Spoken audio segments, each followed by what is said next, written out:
The woman standing at Virgil Granger's gate wasn't supposed to exist. She held a marriage contract in her hand, the paper that promised him a wife. But her eyes held secrets that no mail-order bride should possess. The hopeful letters he'd been expecting for weeks lay crumpled in the dust at her feet, torn and discarded like yesterday's news. Virgil had built his entire lonely life around this moment.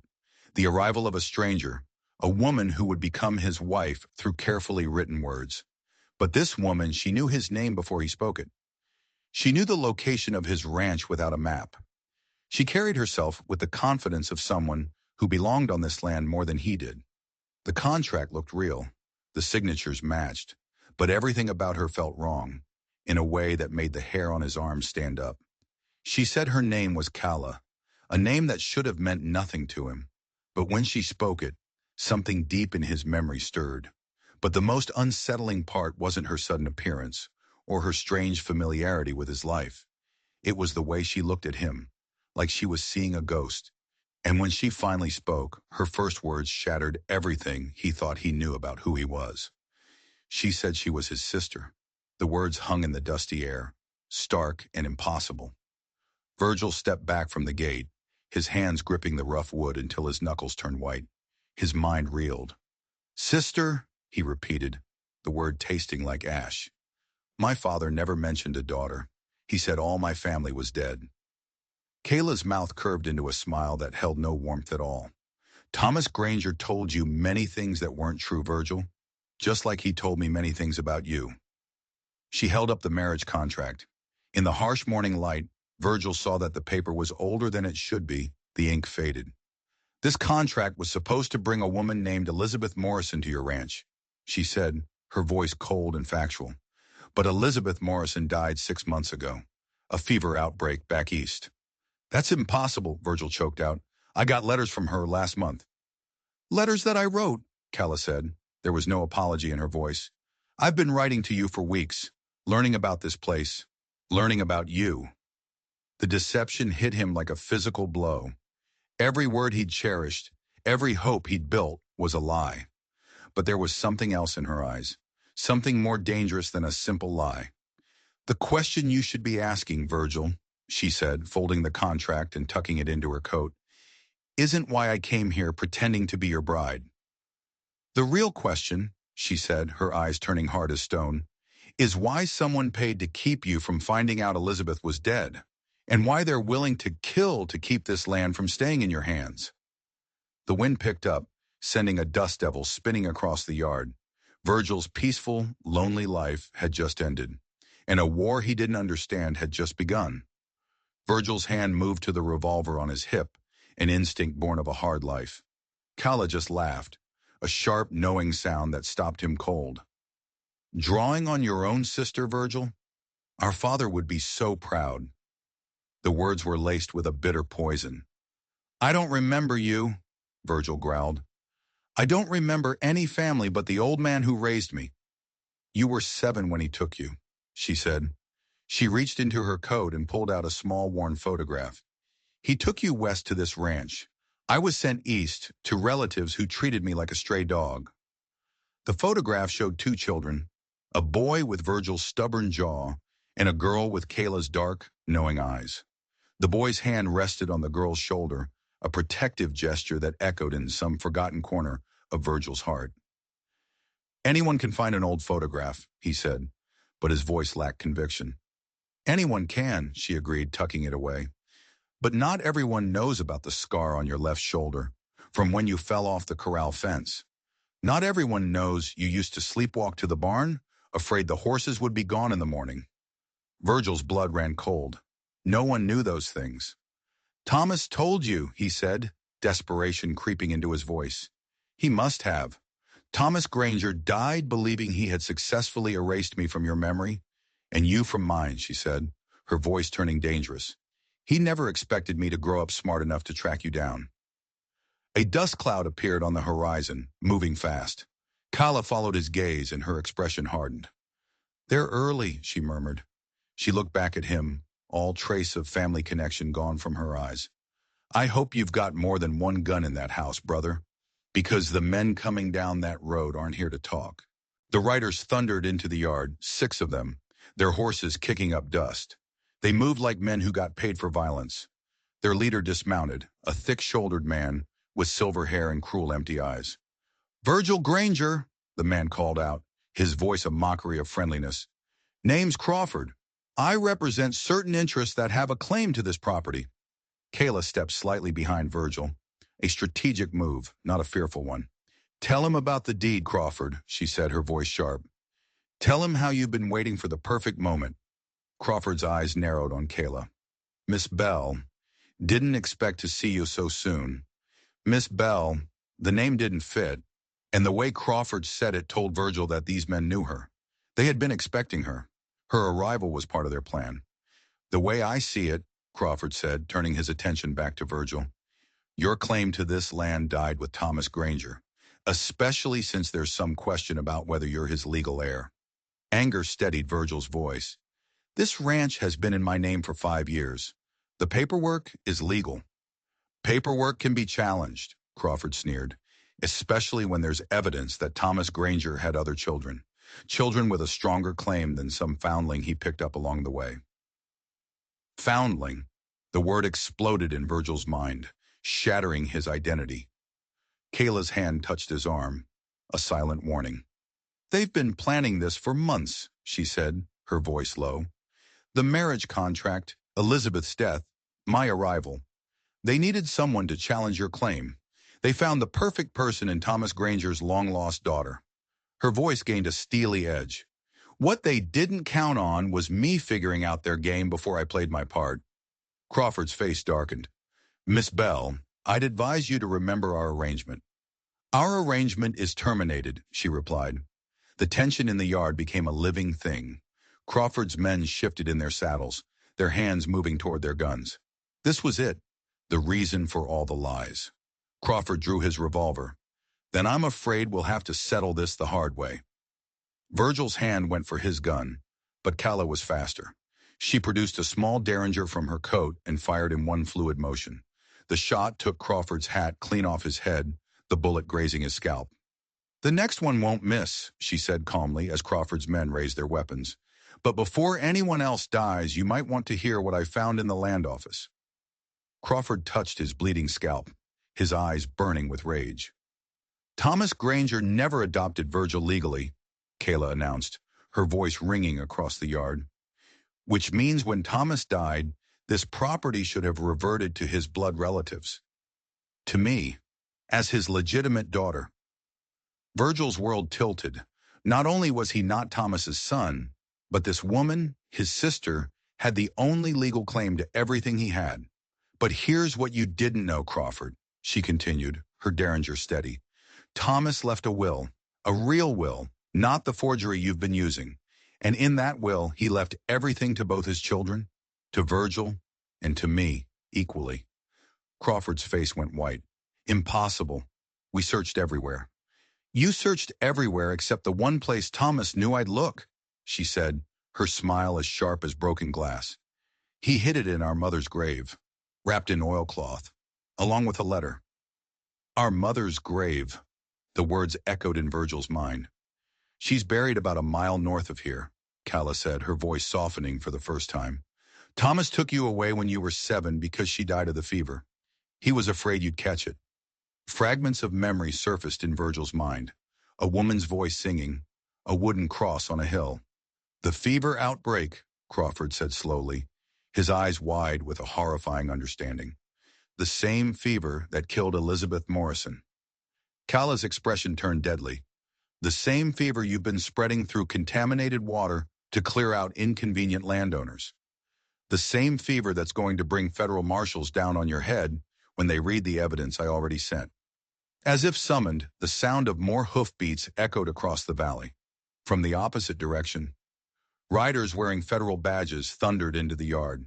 Crawford's face went from rage to pure panic. He hadn't just been outplayed. He had been hunted. 3 United States Marshals reined in, their rifles already aimed at Crawford's men. "Federal Marshals," the leader announced. "Drop your weapons."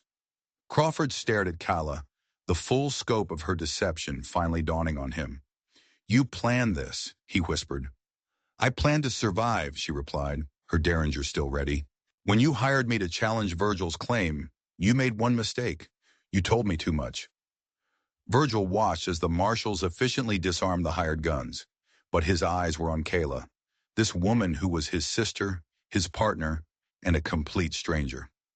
Miss Bell, the lead marshal said, we received your telegram about the contaminated water.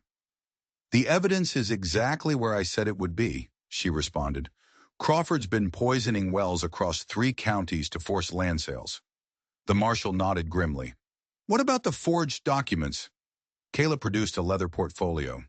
Bills of sale, property transfers, death certificates, all forgeries. Crawford let out a roar of fury and lunged for her, but Virgil moved faster. His fist connected with Crawford's jaw, a solid, cracking sound that sent the man sprawling in the dust. That's for trying to steal my land, Virgil said quietly, and for Elizabeth Morrison. Elizabeth wasn't supposed to die, Crawford gasped, blood trickling from his lip. The fever was just supposed to make her sick, to slow things down. We needed time. He had just confessed to murder. As the marshals loaded Crawford and his men into a wagon, Virgil and Calla were left alone, the silence heavy with all the things they still didn't know about each other. So what now? Virgil asked. Kayla looked toward the small, forgotten cemetery on the hill, then back at the ranch house they now shared. Now, she said, her voice holding a new kind of challenge, we decide if we're family or just strangers with shared blood. After the marshals left, Kayla walked into the ranch house as if she owned it, which Virgil realized she partly did. He followed her in, his own home suddenly feeling like foreign territory. She moved through the sparse, functional rooms, her eyes taking in every detail. She stopped at the worn leather armchair by the hearth. You kept his chair, she said. It wasn't a question. Didn't see a reason to throw it out, Virgil mumbled. But the truth was, he'd never been able to sit in it. It was as if he'd been waiting for his father to come back and explain the 20 years of lies. Kayla pulled a thick envelope from her coat and set it on the table. The will is in here, she said, along with Thomas's letter. But there are things the letter doesn't say, things only I remember. Such as, her voice dropped, such as why he really separated us. It wasn't just the fever, Virgil. Our mother didn't die of sickness. She was murdered. The word struck him with the force of a physical blow. Murdered by men who wanted this land, she continued, her eyes holding a pain that was 2 decades old. They thought a widow with 2 young children would be easy to intimidate. They killed her to send him a message. So he sent us away to keep us safe. Why didn't he tell me? Virgil whispered. Because you were 7, and losing her almost destroyed you. He thought making you forget would be kinder than making you live with that. Flickering images returned to Virgil's mind. A woman's gentle hands, the sound of his own crying, Thomas lifting him onto a horse and riding away from everything. And you? He asked. You remembered? I was older. 9 is old enough to understand death, and old enough to swear revenge. Her smile held no warmth. I spent 20 years learning how to find the men who killed her. Crawford was one of them. The final piece of the puzzle clicked into place. She hadn't been working with Crawford. She had been hunting him. So you never intended to steal my land, Virgil said slowly. I intended to reclaim our family's legacy and make our mother's killers pay. She met his eyes. And I intended to find out if my little brother had grown up to be worth saving. Her judgment hung in the air. This had all been a test. Before he could ask if he'd passed, a new sound reached them. A single horse approaching with caution. They both moved to the window. A lone rider sat at the edge of the property, watching, waiting. As the rider moved closer, Virgil's blood ran cold. It was Marshal Hayes. He was alone, and his face was grim. The marshal dismounted.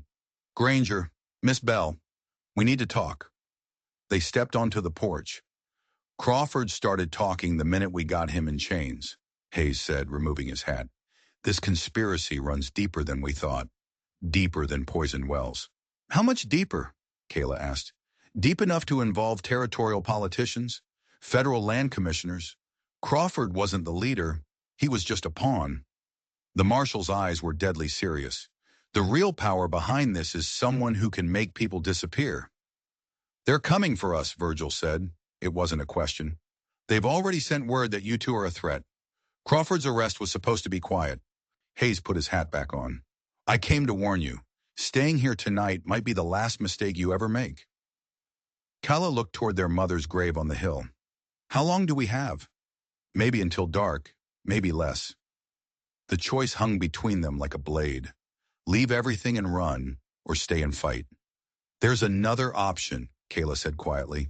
We make our stand. Here. That's suicide, the marshal said. Maybe, she agreed, but this land is ours. Our mother died defending it. I didn't spend 20 years hunting her killers just to run away when the fight comes home. As if summoned, the sound of multiple horses reached them. Not lawmen, riders with violence on their minds. Virgil looked at the approaching dust cloud, at his sister, at the home he had built. The decision was easier than he thought. Marshal, he said calmly, I'd appreciate it if you'd ride back to town and send word that Virgil and Calla Granger died defending their family's honor. Marshal Hayes looked from Virgil's steady gaze to the cold fire in Calla's eyes. You're not planning to die, are you? Calla smiled, and for the first time, Virgil saw genuine warmth in it. No, Marshal, she said. We're planning to win. The attack came at sunset. 8 riders charged the ranch house, guns blazing. They expected to find 2 terrified people. They found a fortress instead. Calla's rifle fired first, from the barn loft. The lead rider dropped from his saddle. Virgil's shots came from behind the water trough, a deadly crossfire. 2 more men went down before the attackers knew what hit them. The rest scattered for cover. Give up the property, Granger, one of them shouted. Nowhere to run. This is our land, Virgil yelled back, reloading his rifle with steady hands. Our mother's buried here. We're not running. The gunfight raged into the night, the darkness lit by muzzle flashes. When the smoke finally cleared, 5 of the attackers were dead. 2 had fled into the night. 1 wounded man was crouched behind the well, begging for mercy. Who sent you? Virgil demanded. A commissioner, the man gasped, named Hutchkins. He's got operations in 4 territories. Crawford was nothing. Not anymore, Kayla said, emerging from the barn. Marshal Hayes has all the evidence. Hutchkins and his men will be running for the rest of their lives. As dawn broke, Virgil and Calla sat on the porch steps, exhausted but alive. Their land was safe. So, what now? Virgil asked. Kayla pulled out the leather portfolio with their father's will. Thomas left us equal shares. We can work it together, or I can sell you my half. Virgil looked toward the small cemetery on the hill. For the first time in 20 years, he wasn't alone. Partners? He asked. Partners, she agreed, extending her hand. As they shook, Virgil realized that the mail-order bride who never arrived had brought him something far more valuable. The family he'd forgotten he ever had. 3 months later, federal marshals arrested Commissioner Hutchkins and dismantled his entire criminal network. The families affected by the poison wells received justice and compensation. And on a small ranch in New Mexico, a brother and sister separated by lies and reunited by violence began to rebuild. Every evening they visited their mother's grave, finally understanding that some bonds can survive anything. Virgil Granger never got the wife he ordered, but he got the family he was born with. Sometimes the greatest gifts are the ones we never knew we were waiting for. If you enjoyed this story of justice and family, do me a favor and hit that subscribe button. We share tales from the wild heart of the frontier every week, and you won't want to miss what's coming next. Let me know in the comments, what do you think is the first thing Virgil and Calla did to improve the ranch? I'd love to hear your thoughts. Thanks for listening. Or